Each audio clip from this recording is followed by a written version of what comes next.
Nasci, tinha 14 anos. E ainda estudava.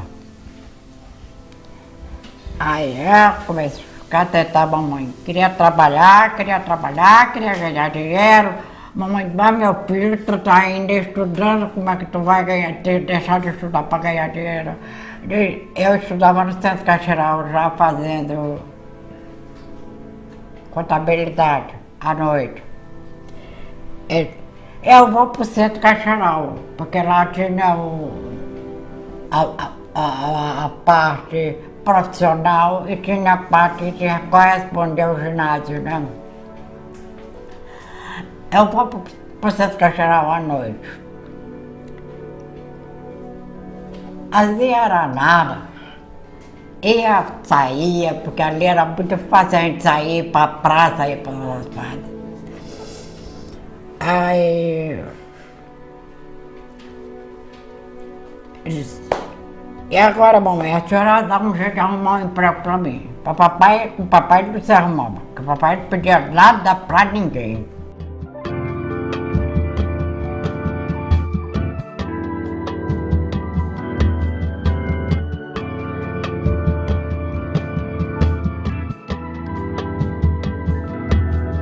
Eles fizeram o primário, como na época chamavam, em Pindaré. Eles vieram para cá, eles e Antônio. Vieram e foram estudar no Colégio Marista. Mas ele queria trabalhar. Falou com uma prima dele que trabalhava no Chames Abud, seu Eduardo era o proprietário, Eduardo Abud, que ele queria trabalhar. Coisa de criança. Celeste trabalhava na Praia Grande e falou com o seu Eduardo. E Najib foi, de Saliente foi. Rapaz, como eu vou empregar esse menino, ele não tem nem idade. Não, ela conversou e tal, mas não ficou. Passados uns dias, Dona Maria soube que morava no Pindaré, que ele não tinha ficado, ela tinha dito. Aí falou com Celeste, Celeste, fala com o seu Eduardo, para ele ir, eu pago. Para ele ficar sabendo que ele está trabalhando, que ele está lá trabalhando, e eu dou o dinheiro como se o seu Eduardo estivesse pagando. O seu Eduardo aceitou. Era mandado na rua ali. Quando foi de tarde, na noite, Najib, vem cá, estou dinheiro no envelope. Olha aqui, isso aqui não é salário, é uma gratificação que a casa está te dando. Ele abriu e ficou todo contente, correu. Quando foi chegar em casa, mamãe, eu ganhei dinheiro. Cresceu, passou o primeiro ano, ele já estava maiorzinho. Passou a ser menino de recado. Leva esse papel aqui, leva ali, ajudando. Eu sei que mais 2, 3 anos, já estava 17 anos talvez, o seu Eduardo aproveitou e ele ficou trabalhando lá. E passou a ser, evidentemente, um admirador de Eduardo Abud. Todos que conviviam com Eduardo, que conheceram Eduardo, o admiravam sobremaneira. E a prova disso é que Najib tinha uma característica semelhante sobremaneira a Eduardo. Eduardo, ele tinha tempo para tudo. E eu acentuo isso, é o seguinte, só as pessoas competentes e eficientes têm tempo para tudo. Eduardo era empresário, era político classista, ele nunca fez política partidária, só política de classe. Ele foi um dos fundadores da Federação das Indústrias, ele foi um homem que revolucionou a associação comercial, ele era do Rotary, do Lions, até da associação dos ex-alunos maristas ele fazia parte, assiduamente, frequentando as reuniões, indo a tudo. Ele frequentava o bar do Hotel Central, o Moto Bar e a zona do Baixo Meretriz. Se vocês quiserem editar, edita esse. A escola de Chames Abud foi para Najib Yakel uma verdadeira universidade. Veja, quem abriu o espaço de comércio para Najib foi Chames Abud, não é? A família Abud. Primeiro, uma escola da própria cultura, não é? Uma cultura árabe, negócios ao modo árabe. Dona Chames Abud imigrou ainda no século XIX, no final do século XIX, com 3 filhos, o Adi, Mani e Alexandre. Ela imigrou para o Brasil, chegando ao Maranhão e ela era mascate. Mani foi para o Rio de Janeiro, ela permaneceu aqui com Adi e Alexandre.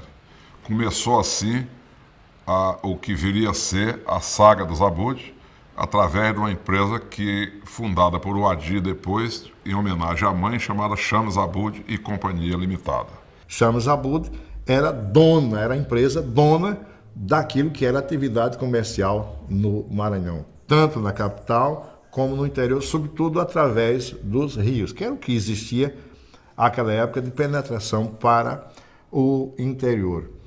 E a imensa curiosidade que Najib Aikel tinha fazia com que ele fizesse uma coisa, aquilo que era o seu dever, e ficasse olhando ao lado aquilo que estava acontecendo. E logo depois migrou para a fábrica Santa Isabel. Então a convivência diária, cotidiana dele, era mais com César e Alberto. Que Alberto, como ele e Alexandre Francisco, trabalhavam na fábrica com César. Então a convivência foi muito maior com os três. Como cidadão humano era excelente. Sempre teve um bom comportamento. E a obrigação dele cumpria todas elas sem protestar, sempre foi leal no seu serviço, cumpridor de suas missões, mesmo dentro da fábrica onde ele fazia uma parte de fiscalização, ele sempre teve um ótimo comportamento e pessoa idônea, de bom caráter, boa dignidade. Alberto Abud era morto e vivo lá em casa. Tinha um sítio no Manil, a gente ia para lá, passava as manhãs de domingo. Ele tinha um relacionamento muito bom com a família. Ele trabalhou desde pequeno lá, quer dizer, ele era quase gente da casa dele. E os meus primeiros móveis foram feitos da fábrica Santa Isabel, por carpinas da fábrica Santa Isabel. Eu não me lembro bem das promoções que ele teve. O fato é que, muito rapidamente, ele sai de uma posição, passa para outra e se torna a figura de confiança dos Abud. Ele trabalhava no despacho, no faturamento. Ele praticamente assistia todos os embarques e fiscalizava todos os embarques, a embalagem e os embarques de Santa Isabel. Eles eram responsáveis pela parte interna da fábrica. Ele, papai e Alexandre Francisco, principalmente da embalagem, eles tomavam conta de onde saíam os fardos para serem exportados, para serem vendidos. E ele percebia, né, a sagacidade que tanto o Adi como o Eduardo tinham para negócio, para comércio. E isso prova que ele e o William muito jovem, né, eles compravam os retalhos. O retalho de toda a fábrica de tecido sobra o que se chama de retalhos e fiapos. E eles compravam isso e revendiam, né, paralelamente porque eles eram empregados. Eu acho isso um dado fundamental. Quer dizer, não apenas você entra no negócio, mas você sabe que no negócio, o bom camarada que está em um negócio, sobretudo em comércio, é que ele um dia também será comerciante. Você entra para aprender, para mais tarde você ser um concorrente. Isso todas as lojas de comércio sabem disso. Estou empregando hoje um camarada que amanhã terá a obrigação, se for bom, de ser o meu concorrente. Ele era um comerciante de mão cheia, só não era balconista. Papai tentou botar ele no balcão. Mas mãe conhece. Papai. Mamãe disse, tu não faz uma coisa dessa que tu vai estragar esse menino. Esse menino não nasceu para balcão. Tu tá pensando que ele é Zé Antônio? Porque Zé Antônio era um ótimo balconista. Ele não é Zé Antônio. O menino é para fazer outras coisas. E não demorou muito.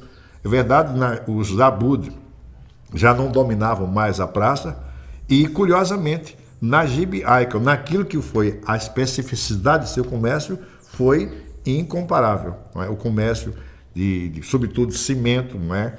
E o comércio de gêneros alimentícios. Ele era uma figura ímpar, muito engraçado, muito atencioso, muito efusivo.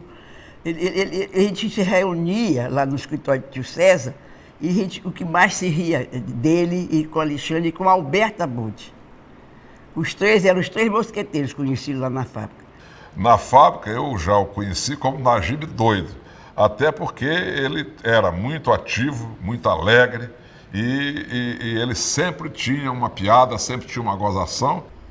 E fazia uma farra dentro do escritório de César Abud, trabalhando. Ele com o Alexandre chegavam lá com o Alberto Abud, que o César era o presidente. Alberto secretário, o Alberto tesoureiro e eu a secretária. Ele estava lá com o Alexandre Francisco, fazia miséria. Najib era essa pessoa que gozava todo mundo, que agitava onde ele passava, onde ele chegava, ele trazia alegria e tratava todos com igualdade, tanto os superiores dele, como eram os tios, o César, Eduardo, como todos os operários da fábrica. E ele só chegava lá na fábrica cheio de bombom nos bolsos, principalmente a mariola. Te lembra o que era mariola? E distribuía para todo mundo. Nós tínhamos uma convivência maravilhosa. Depois ele saiu da fábrica Santa Isabel e abriu um depósito no Portinho. E lá ele vendia secos e molhados. Saía vendendo bolacha biriba, arroz, quando ele tinha o comércio lá embaixo. O carro era cheio de mercadoria. Aonde tinha meu irmão que trabalhava com ele, e ele enchia a Kombi, saía para vender, só chegava às 6 horas da tarde. Saía 3, 4 Kombi. Ele colocava o material, as mercadorias dentro, e eu vou entregar, sei lá, no Portinho. E no Portinho não tinha só um cliente dele lá, ou só uma mercearia que era cliente dele. Tinha diversas quitandas e não sei o quê. E ele aproveitava para vender. E era na hora. Entrega a mercadoria, traz grana. Se ele ia numa festa, ele ia bem arrumado. Quando ele vinha, já vinha de outro jeito. Que ele botava a roupa logo na mala do carro, para ele voltar já de calção e camisa. Pronto. E o sapato todo a calcanhar. Sapato novinho, ele acalcanhava todinho. Tipo chinelo. Ele era muito alvoroçado e ele saltava para entregar as mercadorias nas casas. Aí, bota aqui Najib doido. Aí chamava Najib doido. Eu tenho que dizer porque era realidade, isso não diminui nada. Eu sei que no final do dia ele chegava lá com uma caixa de leite ninho cheia de dinheiro podre, cara. Vinha de dinheiro com cheiro de peixe, com cheiro de cebola, com cheiro de camarão. Era toda... Quanto é que tem? Não sei, conta. Nós tínhamos hora de chegar no banco, jogava na minha carteira lá cheques de dinheiro. Dizia, confere que eu tô com pressa. E ia conferindo. Depois eu fazia o depósito, dava ele. E eu comecei a achar que ele estava me testando. E rapaz, esse cara que a mãe está me testando. Vou passar a tirar dele todo o depósito aqui, certa quantia, e guardar, lógico, com prova do meu lado, assistindo, para ver se ele sente falta.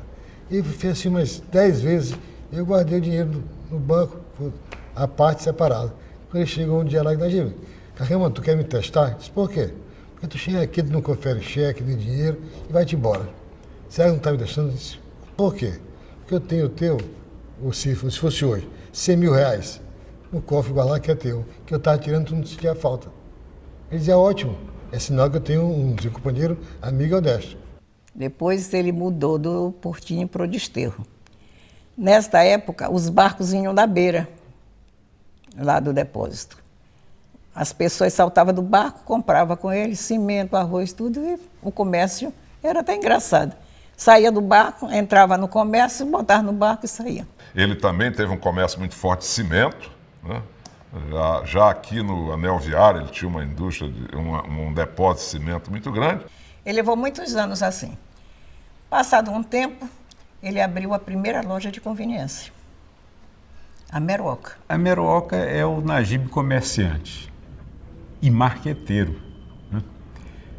Eu não sei se havia alguma dificuldade, certa vez eu passei pelo João Paulo e olhei.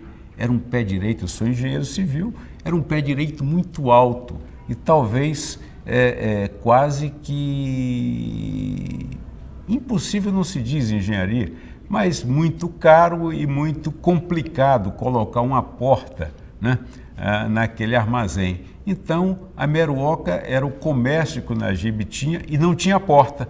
Então, foi uma coisa que pegou. Todo mundo usava essa expressão, qualquer coisa, isso é como a Meruoca que não tem porta, né? E ficou conhecido. E ele fez isso. Uma loja que tinha lá no João Paulo, ele tirou as portas. não tem mais porta. E ele saía anunciando isso para todo mundo meu. Não tem mais porta. Mas esse cara é louco. Não, não é louco, não, era isso mesmo. Lá era um... Talvez nessa época chamasse, não era supermercado que chamava, mas era enorme. Era quase uma quadra. Era aberto 24 horas, sem porta. Isso era o sucesso da época. Aquilo, naquele momento que isso aconteceu aqui, era uma novidade muito grande, chamou muita atenção, né, que era realmente o objetivo dele, né, chamar atenção para que ela tivesse sucesso empresarial. Eu via todo santo dia, entrava quando tinha necessidade ou quando não tinha, passava na porta e ficava admirado. Pô, como é que o cara consegue manter uma proeza de ter um estabelecimento comercial que não tem porta? E tinha propaganda muito forte nos rádios. Ele tinha um slogan, não sei se eu estou certo, se a memória vai me trair, era Meroca não fecha, Meroca não tem portas. Que é o primeiro grande, como é que eu posso dizer, o primeiro grande shopping center de São Luís. Que era naquela praça onde hoje existe a estátua lá do santo, que é padroeiro do Bumba Meu Boi, né? E então a Meroca ficava exatamente em frente àquela praça, que depois era mercado do João Paulo, e posteriormente virou um colégio, mas a praça permaneceu, depois botaram o nome de Vassaldanha, sempre não era Praça de Vassaldanha, e a Meroca ficava exatamente em frente ali naquela área, onde ainda hoje existem vários estabelecimentos comerciais. Ele viveu 15 anos, 10 anos, sei lá, na frente do mundo que ele vivia. E essa experiência eu vi, que foi onde eu tive mais aproximação com ele também, como comerciante. Ele conseguiu desafiar a incredulidade da população de São Luís, montando uma casa comercial com todas as portas abertas durante 24 horas. E nunca ninguém assaltou essa casa comercial, pelo respeito que tinha a ele e pelo carinho com que o povo o tratava aqui em São Luís. Uma outra atitude empresarial dele importante, por isso que eu disse que ele vivia na frente, ele sentiu que a concorrência estava apertando. E ele era só. Tinha lá uns dois auxiliares dele, ou pessoas ligadas a ele, que o ajudavam. Não sei nem se eram empregados, eu acho que talvez até que eram empregados, talvez. Mas não tinha aquela assessoria, né, que ele precisava ter. E ele chegou uma vez e disse para mim, Antônio, ele me chamava de Antônio, Antônio, tem um jeito de a gente sair desse aperreio. Hoje foi horrível para mim, mas tem um jeito. Eu vou expandir os negócios. Mas como expandir se está na hora do aperto aqui? Tu vai expandir? Aí ele começou a fazer cálculo de que ele tinha cliente no Anil, tinha cliente no Portinho, tinha cliente não sei aonde, no João Paulo, né? Então, na cabeça dele passava que era muito mais, e era verdade, era muito mais econômico para ele ter esses pontos abertos lá. Que não só atendia aquela clientela que ele já atendia, de quitanda, mercearia e outros estabelecimentos aí do gênero, né? Como possibilitava quem não era ir lá comprar. Essa era a sacada dele. Najib vivia algumas fases. Na hora que ele estava na política, ele gastava tudo que tinha e quebrava. Depois que ele elegia os prefeitos, todo dia ele começava no comércio de novo. Com 2 anos ele já estava rico de novo. Então, o que ele viveu foi para ganhar dinheiro, gastar com os amigos, com a política e deixar a família melhor de vida. Eu não posso entrar nesse detalhe, que os filhos dele é que pode saber, Dona Clarice, mas Najib não morreu pobre e fez tudo de bom, gastando, enricando e perdendo dinheiro a cada eleição, e quando não tinha eleição era ganhando dinheiro no comércio. O comércio para ele era uma sustentação do projeto político que ele tinha. Ele não trabalhava para ganhar dinheiro. Ele trabalhava para fazer política. Também uma virtude dele, não era só como político, uma grande virtude também era como um comerciante. Ele era um árabe, sabia fazer o negócio. Ele era, como diz lá o pessoal da minha região, ele era um carcamano.